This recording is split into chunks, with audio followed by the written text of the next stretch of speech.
Hello everyone, welcome to another small haul vid, a little bit of a catch up.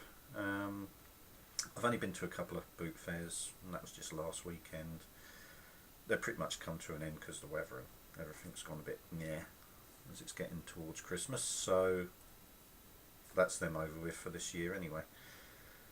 So I had a little hunt around, didn't find loads of stuff, only a couple of little bits, so I'll show you what I got from there first. The first bit I picked up is a bit of retro toys for those people of a certain generation like myself. You might remember this little ship. It's the old Buck Rogers Starfighter. That's actually pre-Transformers, that's from 1980. So although it's a little bit worn on the paint, it actually picks out the panel lines quite well on the little ship, so I didn't mind that. And it's still got the original sticker on it, which I was quite impressed with. So I thought I'd pick that up. It's only 50p. A little gimmick for the little yellow wings popping out still works alright as well. So whatever. Bit of fun. And in a box of random stuff, I actually managed to find a near mint mini bot. I'd like to say it's Bumble Jumper, but it's not. I managed to get Warpath. Now I do have Warpath, but it's quite nice to have another one, so I could display them in both modes when I get my shells and that sorted out. Rub sign still works. The joints were so stiff on this, I was actually very careful to actually transform it because I thought it was actually going to snap. But it's completely genuine. It's an 84 stamped Takara one. What can I say? It's near mint. So I've got that as well. That was 50p as well. So bargain. Very pleased with that. Now, you may also notice, before I get to the last thing I got, which wasn't from a boot fair, this was from an antiques fair, you may also notice something appeared in my room. I finally got my curtains. My mother-in-law kindly turned a duvet cover into some curtains for me, so I now have Transformer curtains hanging up, which have worked out fantastically. None of the fabric needed cutting, which is great. It's all just sort of nicely backed so it won't fade, and everything's just sort of folded and stitched up, so at any other point, if it was ever worth the money to actually turn it back into a duvet cover, which it never will be,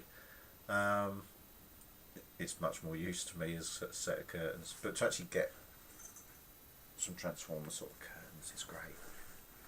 But like I say, it's not irreversible if there was ever a reason to actually change it back. So it hasn't damaged the fabric in that way or been cut. So I'm very chuffed with those. That's very nice. It has left me with a slight dilemma though, because it's a little bit tight on this side next to my computer desk, so I might, when I actually get my room sorted out, move the desk over away from the window a little bit, but that way I might be better directly under the main light, which is up over there. So it might be a little bit better for reviewing and filming generally anyway. But anyway, thought I'd give you a quick glance at them. Now the last bit I picked up was actually a couple of weeks ago, because it's been about 3 or 4 weeks since I've done a film again. Still no reviews. I still haven't got round to it. I do apologise, but I went to an antiques fair a couple of weekends ago, I think. My memory's going, I'm getting old. And hunting around, sort of like, I mean, other half was looking for bits and bobs, sort of little knickknacks and stuff like that she likes. Never really came across anything for her, unfortunately, but we've picked other bits up since, so she's had her little treat as well. But I managed to find on a stall, this guy had retro toys, and it's the first time he's ever been to this antiques fair, because I've been before. Last time I went, I think I did manage to pick up the Optimus Primal and Optimus, but missing bits. So the odd Transformer sort of pops up now and again. You see the odd other vintage toy, but this guy was just vintage toys, and he had some stuff I've already got, not Transformer related. He had a few Action Force figures, and I was actually going to go back and pick up a couple of the Action Force figures near the end of the show, but because it was a bit manky on the old weather, it actually had already packed up his stuff into his tent and it was all sealed up, which was a little bit of a shame. But they were slightly overpriced, that's why I didn't get them straight away. So maybe I should have, but then again I might well find them at a boot fair for a lot less, so never mind. They were only just loose and no weapons anyway. But what he did have on the shelf was something that I think I've mentioned before that I don't have, and again not Transformer related, but a lot of you guys are a similar age to me, so you probably will remember this thing. He did have on the shelf a certain Rebel spacecraft. Now it does look like a giant slug, and it's probably the reason I never got it as a kid, because it's not the most appealing spacecraft. Pretty bland, lots of detail, tons and loads of detail, and of course it's the Rebel transporter, I should sort of transport ship, whatever you want to class it as. I don't know the specific one. I remember it as a kid, as a toy. Other people I think did have this when I was a kid, so probably that's the reason I had my Millennium Falcon X-Wing and stuff like that. So doubling up ships if I was playing with my mates was probably a bit pointless anyway. But this doubles up as a carry case. Now when I first saw it, I have seen these at boot fairs, that's probably where I may have mentioned before about it. But people wanted the same money as I've paid for this at boot fairs, and they were usually discoloured to hell and in tatty condition. This, however, when I saw it, as you can see, all the stickers, what there are of stickers on these things, are all there, apart from a couple of little engine ones on the back end, but the bottom ones are there. So I don't know if they do a repro labels equivalent to Star Wars stuff, so I might be able to pick something up, sort them out. But all in all, absolutely chuffed to get that. Did pay a bit more than I would normally, like boot fair sort of prices, like I say, but 30 quid, which I did actually knock him down, because I actually said at first, you know, how much are you looking for? It didn't have a tag on it that I could see anyway, and he said, oh, 35, and I sort of hummed and hawed, and I said, will you take 30? And he went, yeah, go on then. It was only later, and I can actually show you it, inside there was a tag. I can get it out.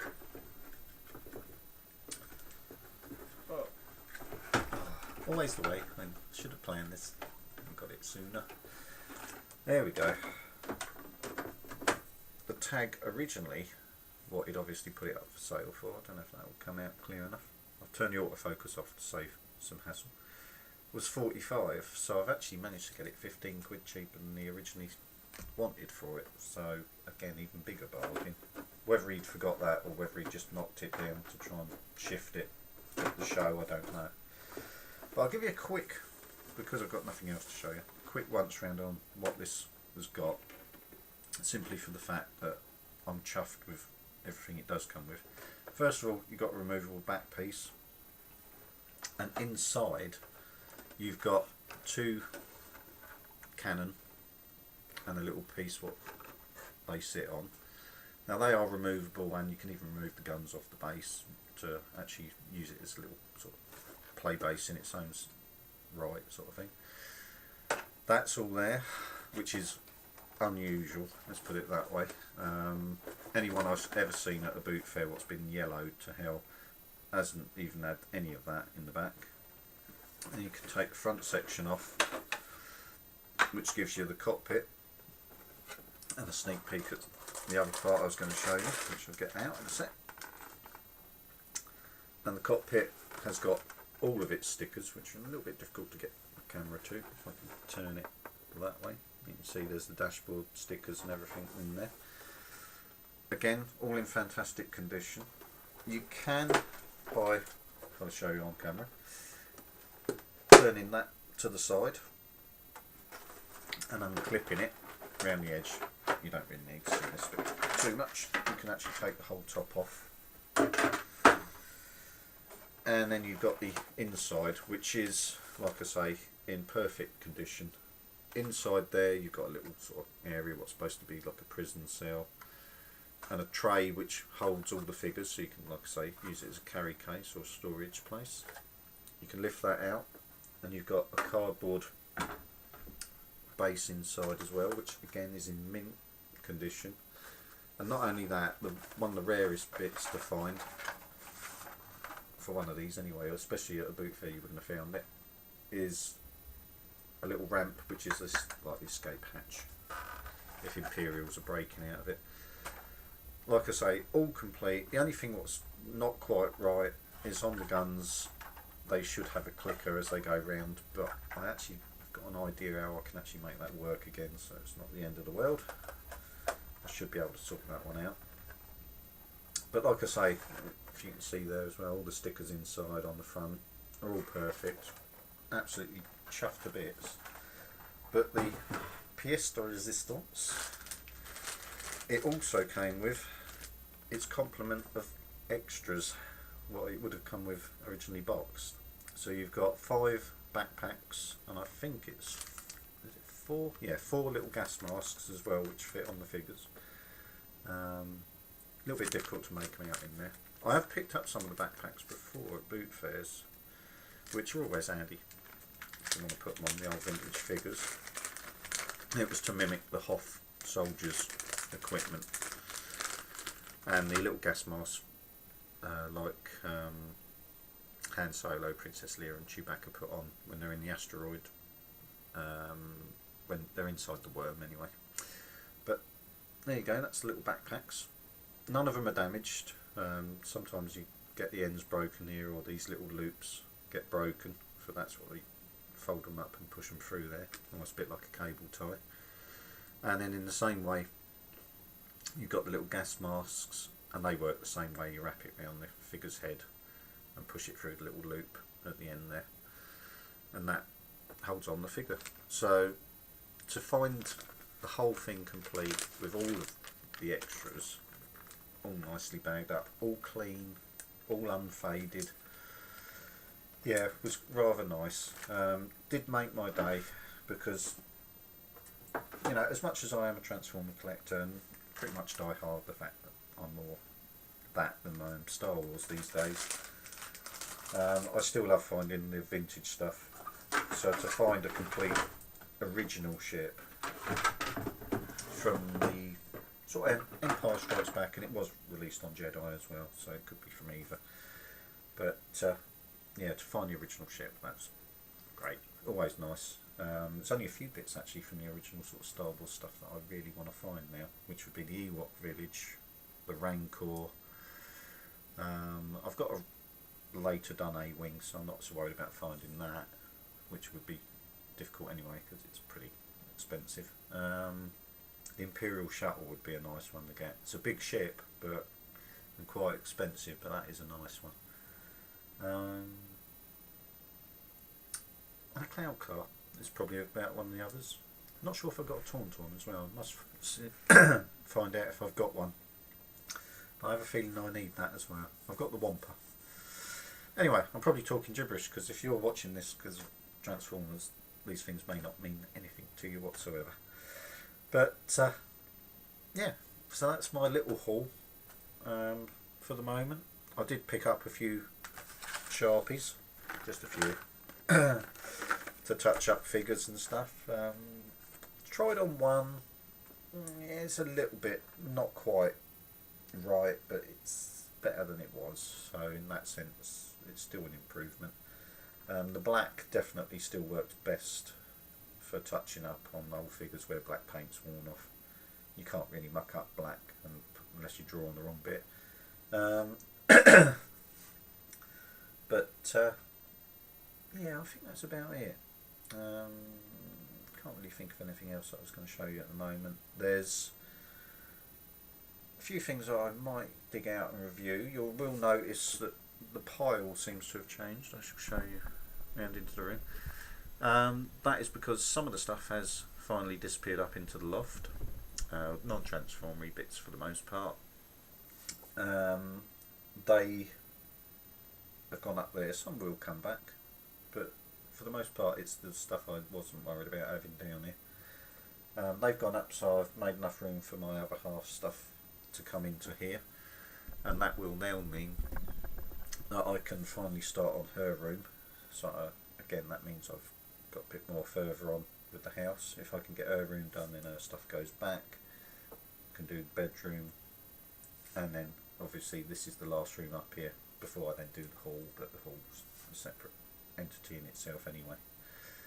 But finally got my loft hatch done, so that's all good. So I've got a loft ladder and the hatch. Trying to think. No, I think that's it. I think that's enough waffling, and I certainly can't think of anything else. So I'll just say thank you for watching. I do hope to do a review. Like I say, I've got a couple of things in mind. It's literally just finding a morning when it's, well, like morning this week anyway, that that I can dig it out and do a review of it. But anyway, thank you for watching, and I shall see you again hopefully.